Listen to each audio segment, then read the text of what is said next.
Going on? Yup, Brotha Doug here.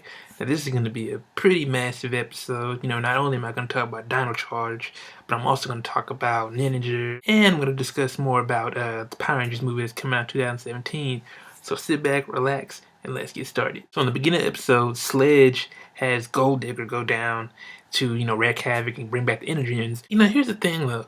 If all these monsters have all these powers, because I've never seen Sledge, in action really like that, show off his powers. I mean, they weren't like nothing spectacular or nothing, but some of these monsters have pretty cool, powers. So how come they just don't band together and, take out Sledge? Unless he got them like Suicide Squad, bomb implanted in them. So I don't know. That's just my theory. When Chase was testing out his new drill, why didn't they all band together? Because remember he almost hit Shelby when she was practicing on her punching bags. Like, come on, y'all. The others are watching the whole thing. Like, if it's a safety zone, why not have everybody band together? You know what I mean? Like, why didn't they warn Shelby? Why even put punching bags behind the wall? And again, why even train when one ranger is morphed? Out in the open, someone could be jogging and be like, hey, wait a minute. Is that Shelby? I didn't know she was a ranger. And then it would have been, social media has definitely changed the way we live today. I mean, they could have got away with it, 10, 15 years ago. It would have been, that person's word against theirs. But now, so when the Rangers get a call that the monster is, in wrecking havoc, when they leave the cafe, who replaces the Rangers? Even though I didn't like Jungle Fury, I will respect the fact that they did have backup co-workers working there at the little Jungle Pizza, Karma Pizza or whatever, Jungle Karma Pizza, if I remember.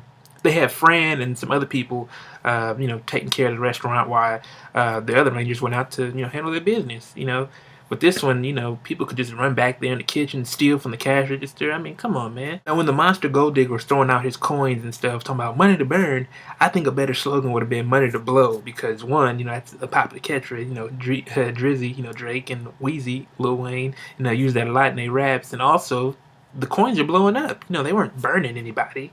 But, I didn't write the episode because I would have, put that slang in there since I'm, from this generation. Well, beyond this generation, about 2 decades. But you guys understand what I'm saying, right? So after Chase apologizes and his inner jam and the drill start working properly, he frees, Tyler, Ivan, and Shelby from underground. And, when they return after they defeat Monster, Ivan comes back into the kitchen while they're all trying to call to get those tickets. He's like, "Hey guys, we got customers out there." But after they come in, after Chase comes in, knowing that he has the tickets and he's the ninth caller, they randomly close up. Like, wait a minute, isn't it during the day? One, and two, didn't you just say there's a lunch rush?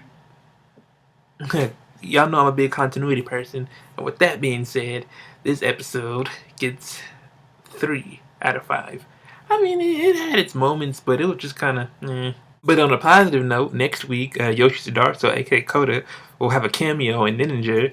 Stay tuned because I'm going to review that episode next week. And that's pretty awesome. This is the first time that a current Ranger, is actually going to have a cameo in a Sentai series. That's pretty awesome. Some can argue Koichi Sakamoto, but he's since he directed some Sentai episodes and also directed some Power Ranger episodes, so I guess there's some argument there, but hey, the first time we've seen a Power Ranger actor, the one who's actually been in the suits, and outside the suit, because for those that don't know, Coda was a stunt double for Power Rangers as well. So it's up for discussion. But wait, there's more. So here's some more movie news I just got word of yesterday. So apparently, after Dino Supercharge, Power Rangers the movie takes place after that with get this, check this, the Dino Charge Rangers are gonna make cameos in this movie, all of them. Yoshi Sudarso, man, he's getting into a lot of stuff. He's the most active actor, Power Rangers actor today. He I guess took a picture of the script, the Power Rangers script, and he deleted the tweet. And I was like, oh, well, what was that about? And so apparently that news came that Dino Charge Rangers will be in the movie. And so the movie's plot supposedly has Scorpina. Yeah, another thing, whatever happened to Scorpina? The last time I saw her was the second season of Power Rangers when Adam and Aisha came in.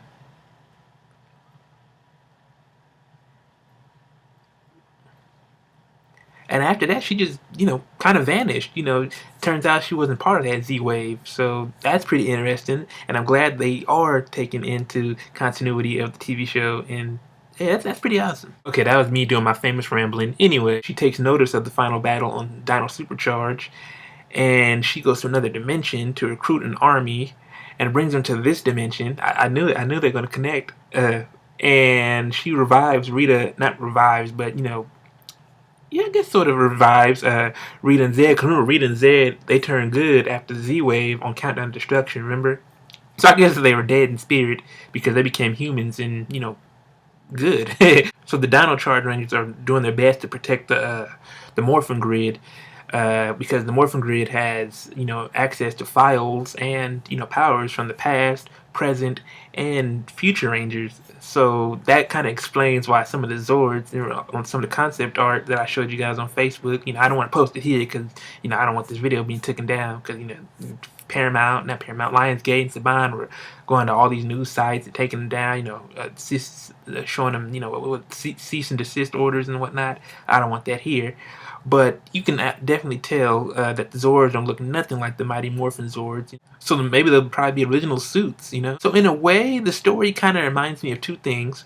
One, Gokaiger, using past and present and future Rangers, like the keys. And also, right here, Spider-Man. So for those who aren't comic book fans, aren't familiar with the story, or who are familiar with the story, I'll refresh your memory. So in Spider-Man, back in 2011, we got Miles Morales, aka the Black Spider-Man. And so the following year, 2012, the mainstream universe Spider-Man, Peter Parker, 616, found not the Vulture, Mysterio, and Mysterio is actually Mysterio for both universes, the mainstream and the Ultimate Universe. So he's trying to concoct a plan, to destroy both Spider-Mans from both universes.